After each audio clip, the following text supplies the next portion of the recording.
अस्सलाम वालेकुम प्यारे दोस्तों, ये देखें नजम सेठी की बीवी है जिसने मौलाना फजल रहमान से इंटरव्यू किया और उससे जब वो सवाल पूछ रही है उसकी मिल्कियत का, प्रॉपर्टी, उसकी आमदनी का, देखे उसे ज़रा सी भी शर्म कहीं है उसमें, किसी एक पॉइंट पे भी देखे, अगर है तो वो मुझे कमेंट्स में ज़रूर बताना। चलो पहले वीडियो देखते हैं, उसके बाद बात करते हैं।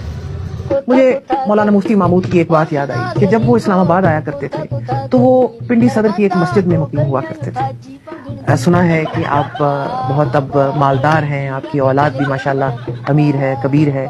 ये सफर कैसे तय हुआ, ये सब कुछ कहाँ से आया? मैं जब तक पार्लियामेंट में रहा हूँ, मैं लॉजेस में भी रहा हूँ, मैं कॉलोनी में भी रहा हूँ, ये सब कुछ खत्म हो गया तो मैं एक दोस्त के घर में ठहरने लग गया। लेकिन आपके कुछ था ही नहीं। आपके माशाल्लाह बहुत से घर हैं, आपकी जायदाद, आपकी जमीन कोई जमीन नहीं। अच्छा, वही जमीन जो वाले साहब। तो जरिए माश क्या है? जरिए माश अल्लाह की तरफ से गैबी मदद है। अच्छा, और मैं भी गैबी मदद की दुआ कर लूं फिर। तो अगर वो भी हिसाब देता है तो हम कौन होते हैं कि उसके बारे में उसके साथ हिसाब करें हम। दाल में सारा काला काला।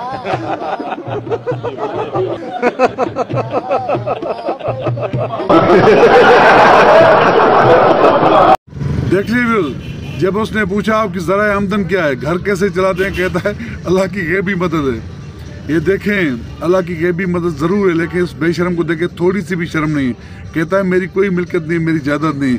और अंसार अब्बासी की रिपोर्ट जो है वो आप पढ़ लें, इसका सारा पता चल जाएगा कि इसके पास क्या क्या है। और कह रहा है अल्लाह की गैबी मदद है।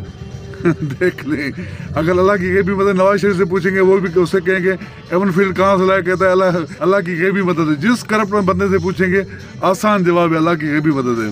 ये तो भी वीडियो पसंद आया तो वीडियो को लाइक और शेयर जरूर कीजिएगा, और अगर चैनल पर नहीं तो प्लीज़ चैनल को सब्सक्राइब करिए। शुक्रिया, अल्लाह हाफिज़।